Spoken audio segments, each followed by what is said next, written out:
माधव सुबह सुबह अपनी रिक्शा को लेकर रेलवे स्टेशन पहुंचा, पर शाम तक कोई भी सवारी उसकी रिक्शा पर बैठने को तैयार नहीं थी। बड़ी मुश्किल से 2-3 सवारियां ही मिली थी। आज भी मुश्किल से 2-4 लोग ही मेरे रिक्शा पर बैठे हैं।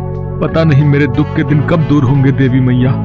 अरे माधव भैया, अब तुम्हारी रिक्शा पुरानी हो गई है। लोग नई रिक्शा को छोड़कर भला तुम्हारी पुरानी टूटी रिक्शा पर क्यों बैठेंगे? खुद ही सोचो। है?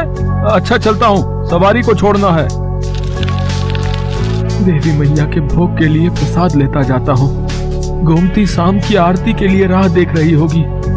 माधव जो कि एक गरीब रिक्शा वाला है। माधव का रिक्शा काफी पुराना हो गया है, इसलिए उसकी रिक्शा पर कोई भी सवारी बैठने को तैयार नहीं होती, और तैयार हो भी जाए तो कम पैसे मिलते हैं। माधव बहुत गरीब है और साथ ही साथ शादी के 10 सालों बाद भी उसे औलाद का सुख भी नहीं मिला, इसलिए माधव और गोमती बहुत दुखी रहते हैं। माधव इतने दुख होने के बाद भी माँ दुर्गा से अपना विश्वास कभी नहीं उठाता। वो रोजाना अपनी कमाई में से 10 रुपए बचाकर देवी माँ के भोग के लिए शाम की आरती का प्रसाद लेकर ही घर जाता है, और नियम के अनुसार गोमती और माधव दोनों मिलकर देवी माँ की आरती और पूजा करते हैं। जय अम्बे गौरी मैया, जय श्यामा गौरी, तुमको निस दिन ध्यावत हरि ब्रह्मा शिवरी।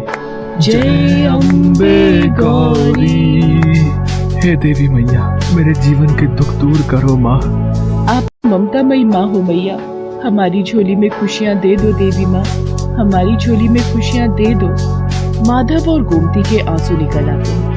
ये देख नारद मुनि माँ दुर्गा से कहते हैं, नारायण नारायण, हे माँ, हे जगत जननी, आपका भक्त माधव और उसकी पत्नी आपकी भक्ति करके भी इतने दुखी क्यों है माँ? आपका ये भक्त जो भी कमाता है उसमें से रोजाना आपके नाम के प्रसाद के लिए नियम से 10 रुपए अलग निकालता है। रोजाना आपका पूजन और आरती करता है, फिर भी इतनी पूजा के बाद भी इस भक्त के दुख दूर क्यों नहीं होते माँ?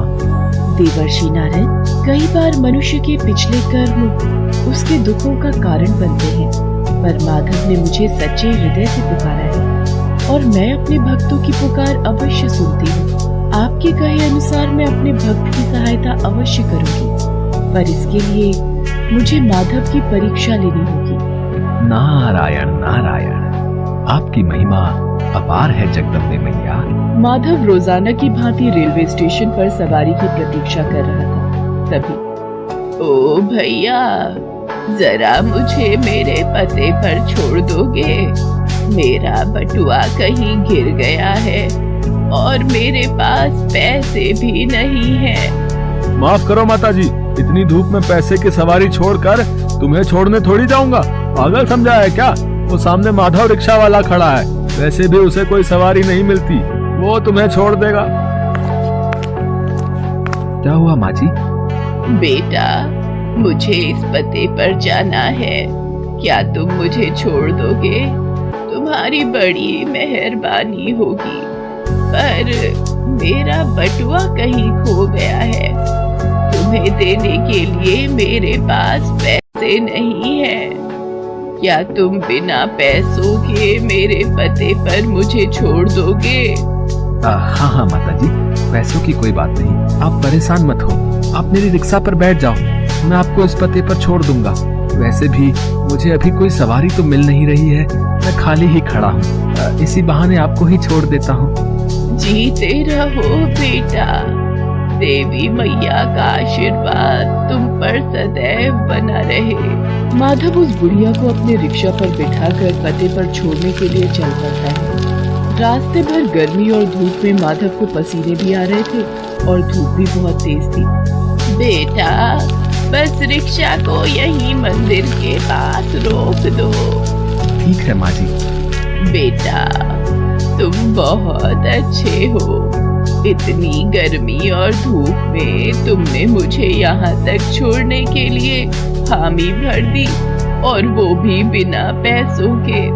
और देखते ही देखते वो बुढ़िया देवी माँ के रूप में आ जाती है। माधव, तुम मेरे सच्चे भक्त हो। तुम मेरी परीक्षा में सफल हुए हो।